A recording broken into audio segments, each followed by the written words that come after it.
Can you hear me? I hear an echo. Ah, now it's better, no? Yes. Okay, so shall I start? Well, Fashion Week got cancelled. The traditional idea of Fashion Week and fashion shows got cancelled. And I really love fashion shows and I love the emotion. There is this one thing that you can't do in a fashion show, which is put pose and explain where things come from. I thought it was the once in a lifetime occasion to actually give people the background and to actually have this conversation with Brian because it's the starting point of all this.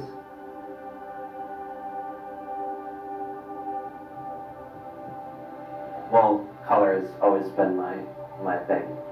When I first started ceramics, I always wanted to, or pick the most challenging color in ceramics, which is red and orange.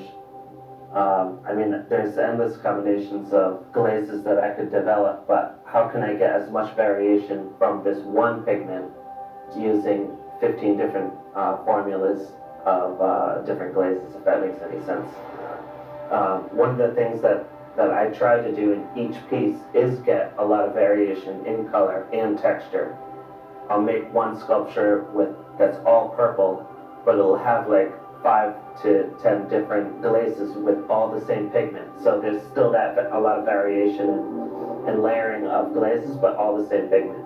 Well, it totally relates to what we do with patina on something very different. But I mean, a brown is never just going to be a brown. A brown is an accumulation of 25 shades of brown.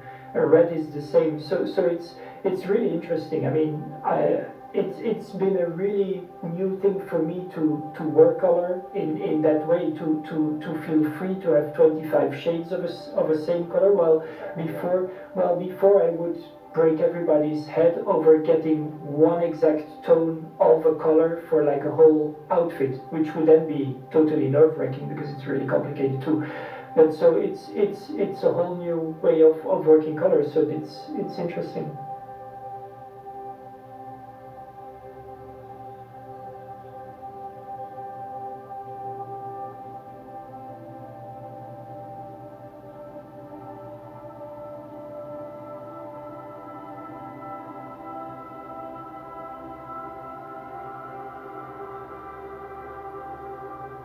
Usually, when I start a sculpture, I'll pick one color and I'll go from there. I try not to choose more than 5 colors just because I'm relying on a kiln and heat and glaze flow. If I if I use too many colors, then they kind of melt into each other and become muddy. So usually I color block or pick 3 colors and then kind of accentuate a sculpture with maybe a little bit of red or a little bit of pink or a little bit of blue. The use of color and the texture, the very organic side of it, just really appealed to me, and that's how all this grew.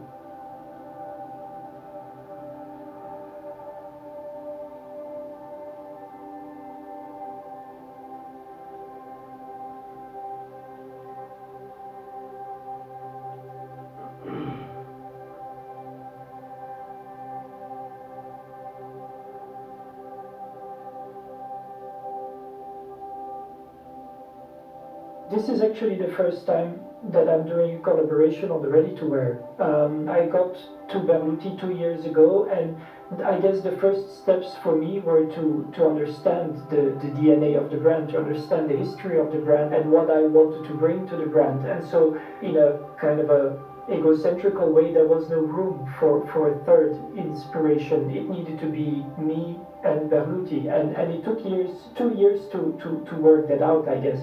But now I think it's very interesting to bring another inspiration to the table because I feel sufficiently confident, I guess, about the silhouette that I've created over the 2 years.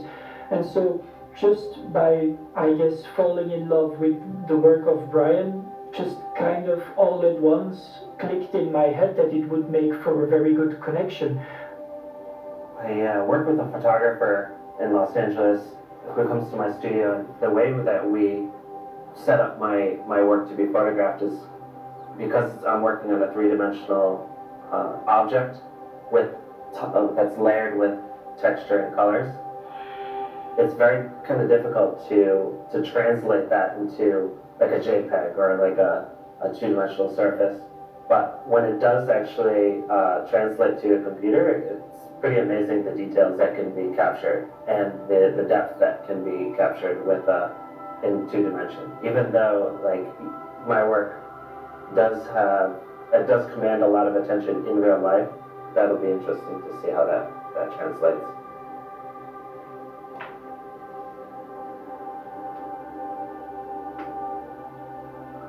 The way I translated Brian's work into the collection can be seen in 3 different manners. There is a very photographical manner where we took close-up pictures of the works and we printed those on silk shirts.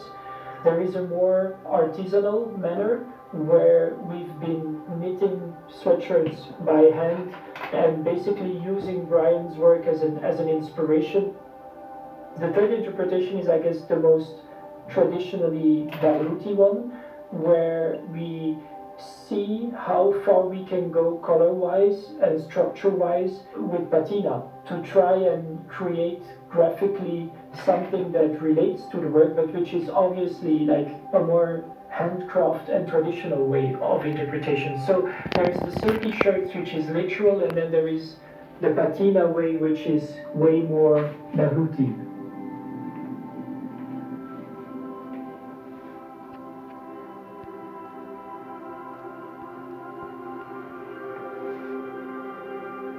When I was researching Berluti, just to see that it was such a prestigious brand, I felt totally comfortable surrendering my work to Chris and the designer to translate it into their own product. I felt totally comfortable with that. People have asked me to do collaborations, and a lot of times there are like ulterior motives with artists working with other artists and all that, but I need to work